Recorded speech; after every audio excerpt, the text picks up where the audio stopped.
já, tá? E aí essa plenária é afinar depois com o pessoal que está organizando esse plebiscito nacional, para a gente também somar forças, né? Então, no sentido, eu acho que a gente vai nesse sentido.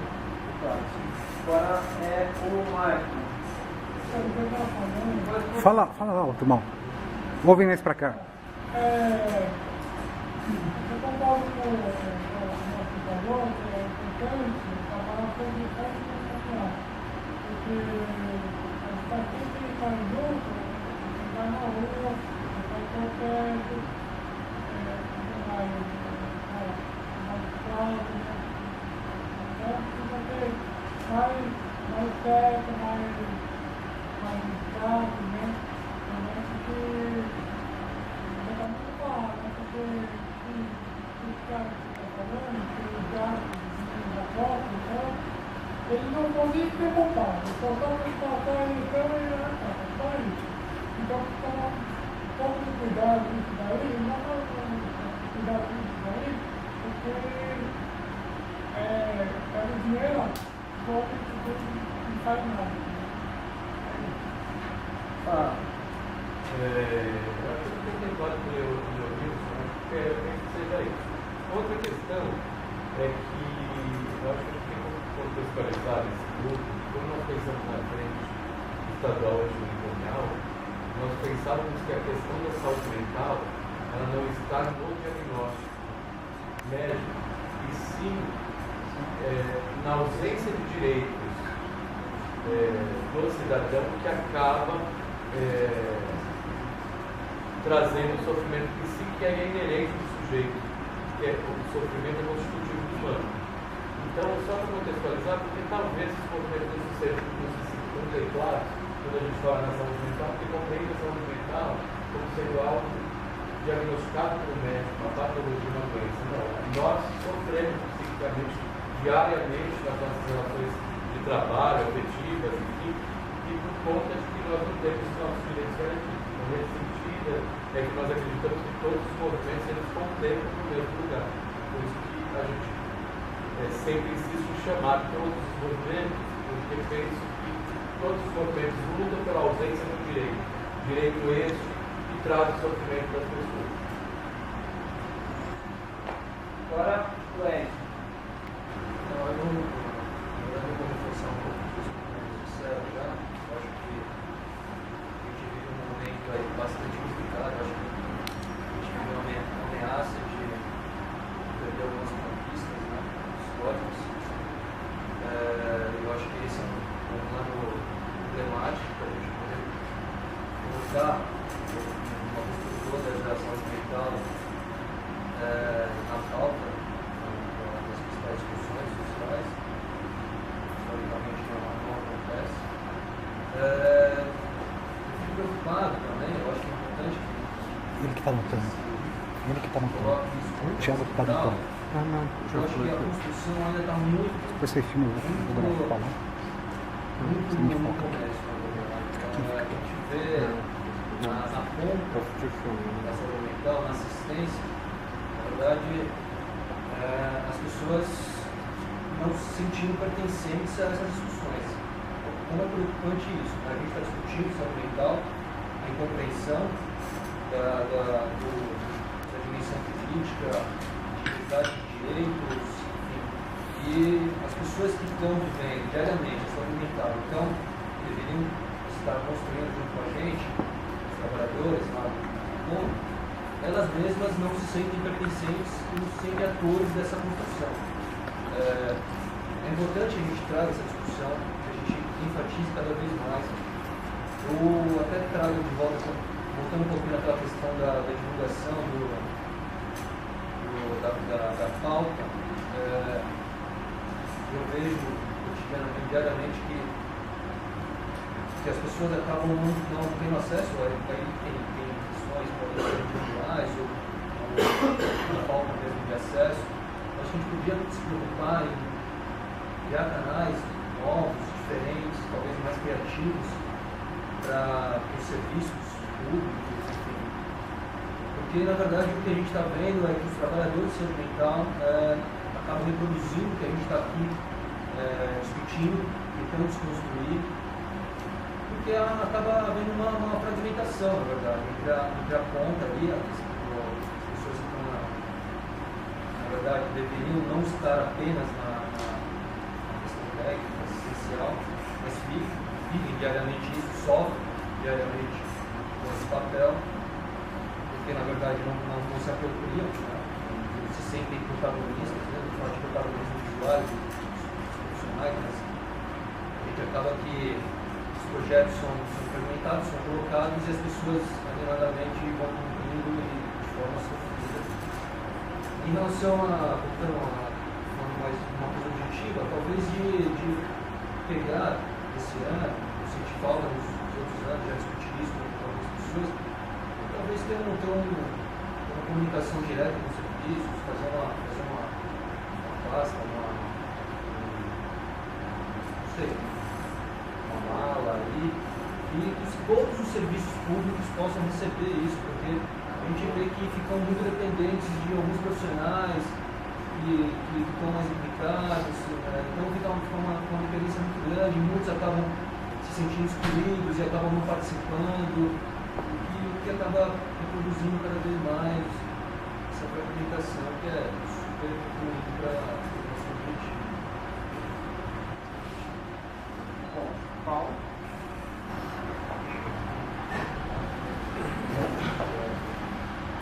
Deixa eu só explicar a minha proposta. Primeiro, eu sou completamente de acordo com o trajeto que o nosso companheiro trouxe. Tá? Maurício. O nosso trajeto vai dar a noção básica, né? Tá vermelhinho aí, a noção básica do que a gente quer. Tá?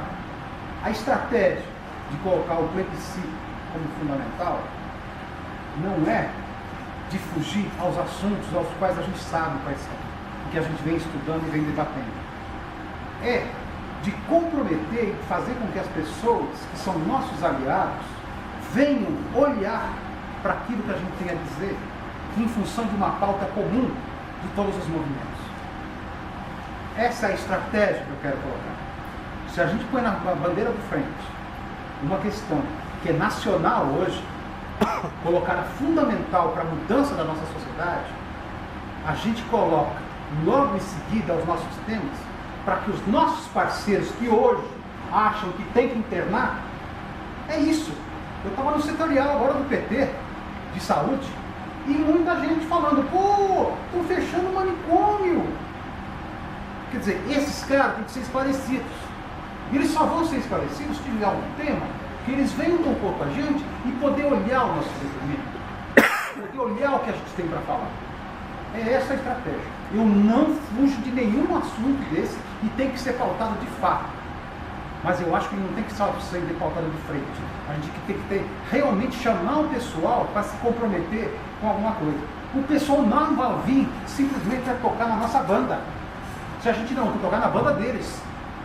É essa questão que eu falei aí, o texto que eu fiz ali da festinha, lá, lembra, no ano passado, é isso. O pessoal não vai vir tocar na nossa banda se não for para ir. Eu acho que a gente tem um avanço aqui que está o pessoal da saúde. Né? Eu acho que essa mudança nossa em relação ao seguinte, a luta antimanicômio, ela tem que ser inserida na luta do SUS. Essa mudança a gente vem fazendo. Certo?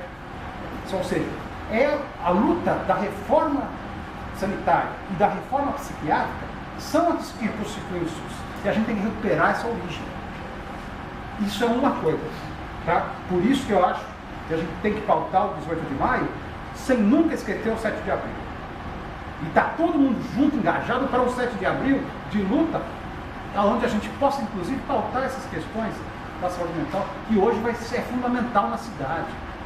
A luz, o pessoal insiste em chamar de Itacolândia, eu não, porque quando eu estava lá era luz, não tinha nem cola, não tinha sapateiro, não tinha, na época que eu trabalhava lá com os menores. A gente tinha a casa aberta, a luz, e eu ia lá na República, na SEC, era lá que o pessoal estava consumindo a cola e o crack entrando. Isso no final da década de 80 e início da década de 90. Certo? Lá era a luz, casa aberta, luz. Virou Cracolândia quando eles revitalizaram a República, revitalizaram a Sé e expulsaram o pessoal para a Luz, e aí deterioraram aquilo lá, porque existia uma série de casas populares, cortiços ali, e um interesse imobiliário ali, que a gente sabe muito bem como que é. Então, quer dizer, essa estratégia dos governos e da especulação imobiliária estava ali colocada. Por isso que o crack foi empurrado para lá. Né? Então é assim, eu gostaria que vocês não jogassem fora essa questão, mas se o coletivo achar que der, tudo bem, mas seria uma estratégia. Não para não deixar de pautar os temas fundamentais, mas que os nossos companheiros que hoje, né, por a questão da mídia de um lado, do outro, porque a mídia é muito forte, gente, a gente não consegue pautar essas questões e dialogar com os nossos companheiros, porque está cada um na sua luta. Por isso que eu acho que esse tema central nesse ano é importante. Mas aí eu estou aberto a rever a minha posição. Eu acho que tem importante, mas porém, eu acho, o trajeto, eu acho, e no trajeto deveria ter alguma coisa a ver com o tema. Por quê? Lá na Cracolândia, chama Cracolândia? É luz. Cracolândia é o... Conseguiu mudar, olha a força do estigmatizado, do excluído, olha a força que conseguiu mudar o nome do lugar que existe quantos anos? Será? Mais séculos, né? Conseguiu mudar o nome, ninguém sabe que é luz, sabe que é Cracolândia. Como que é o ultimamente que fizeram? Cracólia. É isso que eles chamam disso, quer dizer, o governo do Estado pegou aquele mote ruim, né? É um vírus ruim de estigmatizar o local, né? E colocou o nome do equipamento que vai atender aqueles que moram ali, né? Luz, mais a Cracolândia. Olha só, eu acho que aí está posto aí temática, aí está mostra também a temática desse 18 de março. Você me permite uma parte? Mas tem tudo a ver, o trajeto é ótimo, esse é o trajeto mesmo da luta. Mas aí fazer o diálogo com o trajeto e com a luta. Você me permite uma parte? A Luz tem um dos prédios, uma das estações de trem mais bonitas que eu conheço, que é a estação Luz de trem e de metrô, né? Metrô embaixo, mas o trem. Se vocês forem ver, é uma construção inglesa, né? Dos engenheiros ingleses, que é lindíssimo. Eu tenho vontade de ficar fotografando aquilo lá, porque é uma... Quer dizer, e isso a gente esquece, né? Para mudar o mundo, precisa o amor de todo mundo, não é isso, Fernanda? Para mudar o mundo, precisa o amor de todo mundo. Será que a gente fizesse um tema onde a gente como fala? Amorosamente a gente está caminhando, está lutando, está revitalizando, repensando tudo isso, fazendo as pessoas refletirem, e até o nome de um lugar, até um lugar lindo, até uma coisa que se muda em nome da exclusão, da higienização, não sei lá o que mais, do jogar fora, do lixo, né? Porque o que se veio sagrado do ser não é um ser, é lixo. Então põe em qualquer lugar, faz obrigatório, faz Cracolândia, muda tudo. Então eu acho que o projeto tem que ser esse, eu acho. E o tema tem que ter a ver com o trajeto e com o grupo mesmo, misturando tudo isso. Eu acredito que vai dar um chamamento muito grande,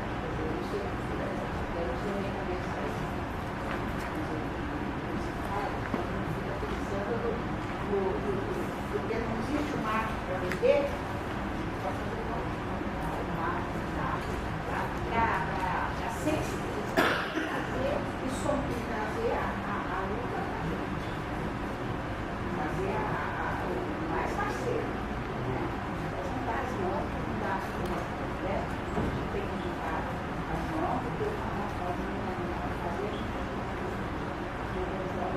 aquelas pessoas que criam um pouco.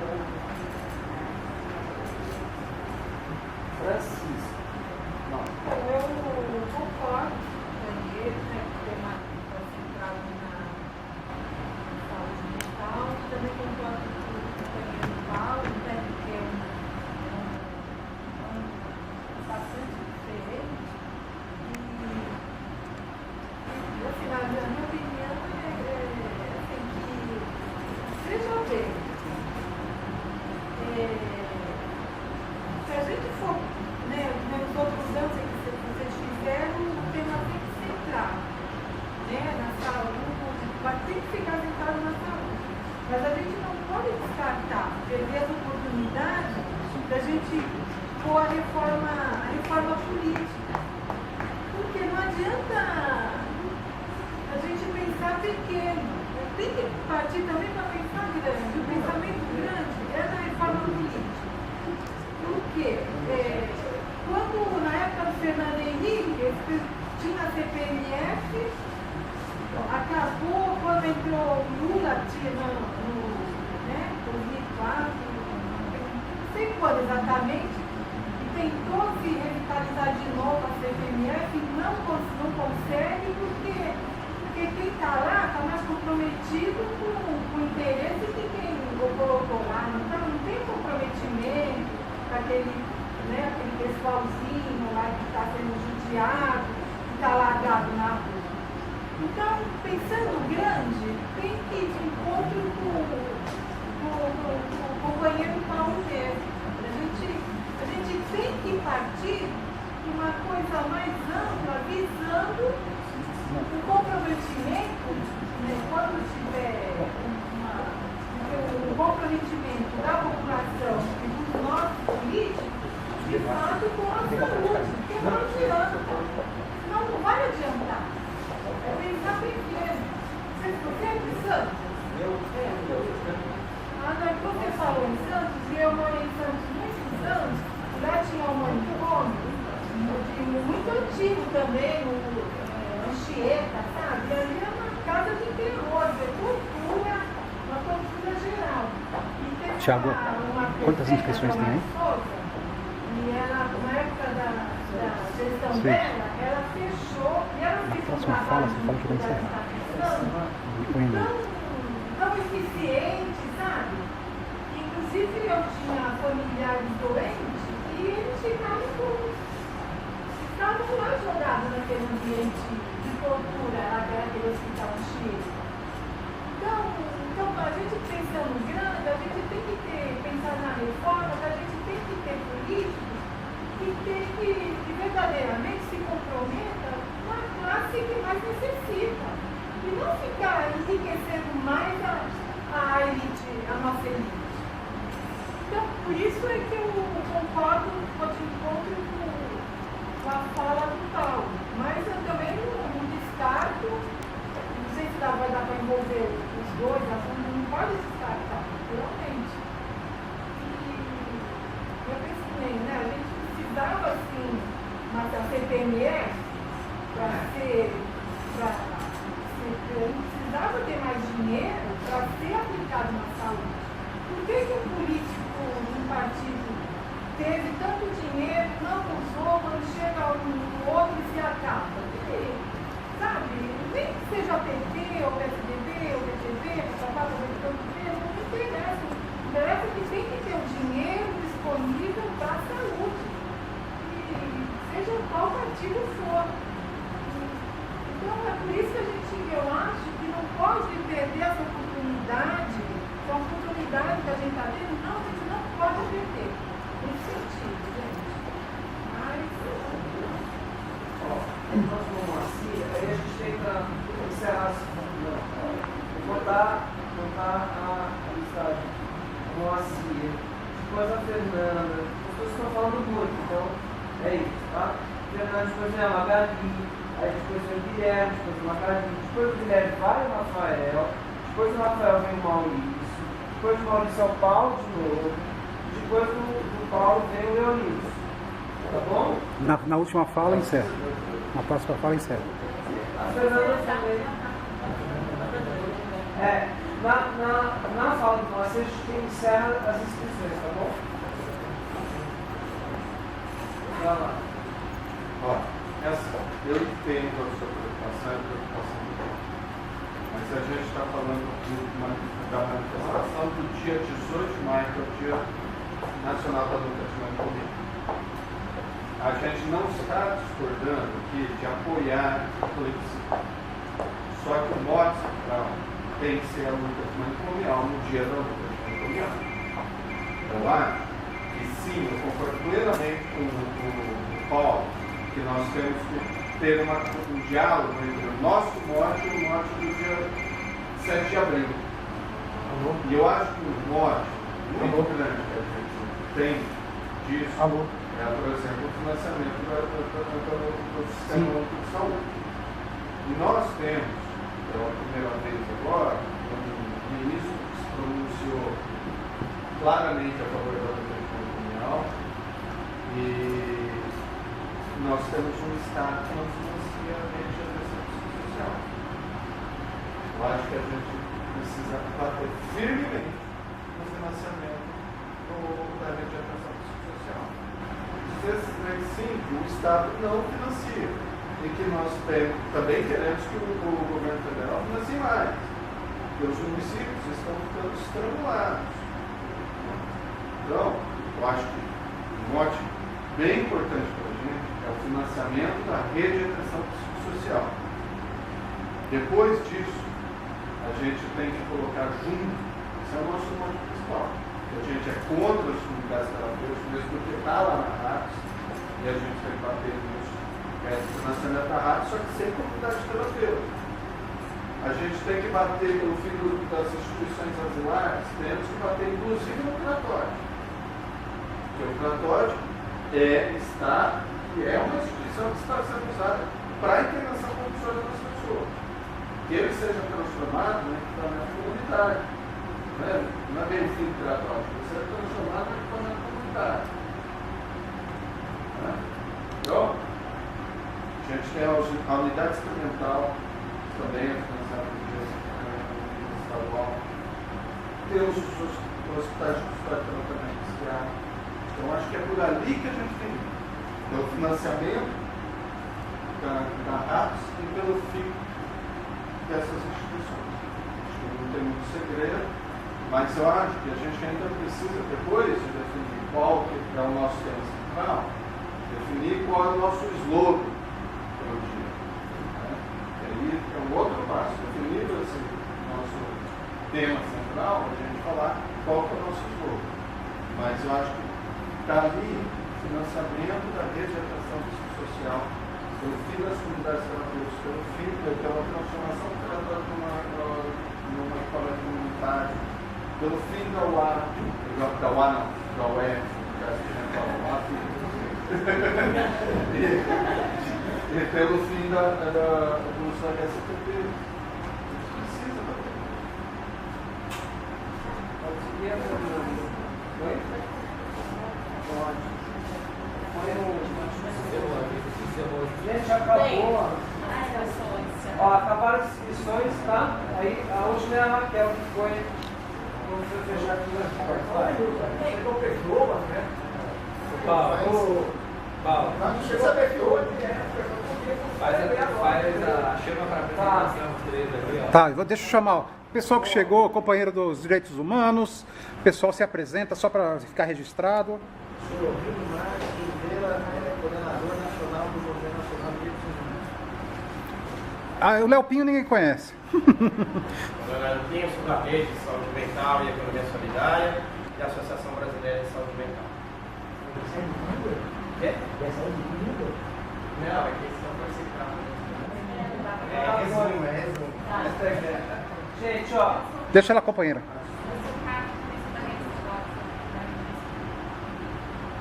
Eu só queria uma sugestão do Maurício, que se o Léo, a Tati e o Pedro quiserem falar, eles podem pedir fala, porque eles não tiveram momento para falar isso. Não, mas você não. É outra loja. Vai lá, Fernando. Eu gostaria de saber se vocês sabem,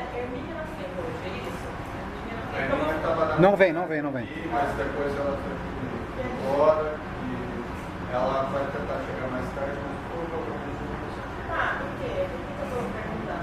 A estratégia que eu vou colocar agora não é uma estratégia minha, né? Minha que pensou isso, eu vou trazer aqui que ela tem a pergunta de maio, eu acho que é importante porque talvez a gente consiga congregar alguns interesses, inclusive a discussão do plebiscito, porque ela não fala da estratégia acontecer de algo para acontecer no dia, mas a estratégia, inclusive, para conectar uma luta no dia e não ficar apagada diante de novo, virada cultural que a gente vai bater no dia da luta.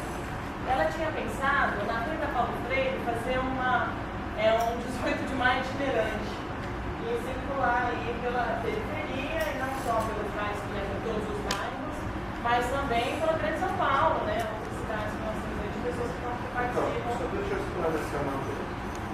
A Tenda Paulo Freire é uma proposta do CEP para a Semana da Luta, não é para o dia 18 de maio. Então, é uma proposta que o CEP vai realizar essa atividade. Então, eu acho que o ponto aqui é discutir o lado do dia 18. Então, não é como algo maior. Para não confundir as coisas.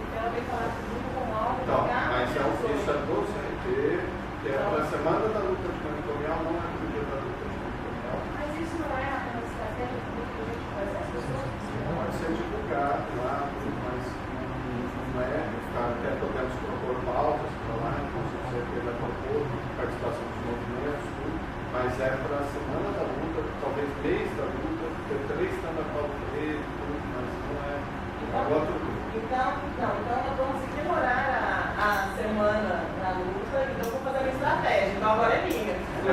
Porque esquece a estratégia Porque eu penso, gente, estrategicamente, que nós devemos trabalhar com a educação popular para fazer pessoas que podem vir a pensar que são excluídas, que ficam sabendo do dia 18 de maio, e que elas podem ficar sabendo também da educação popular.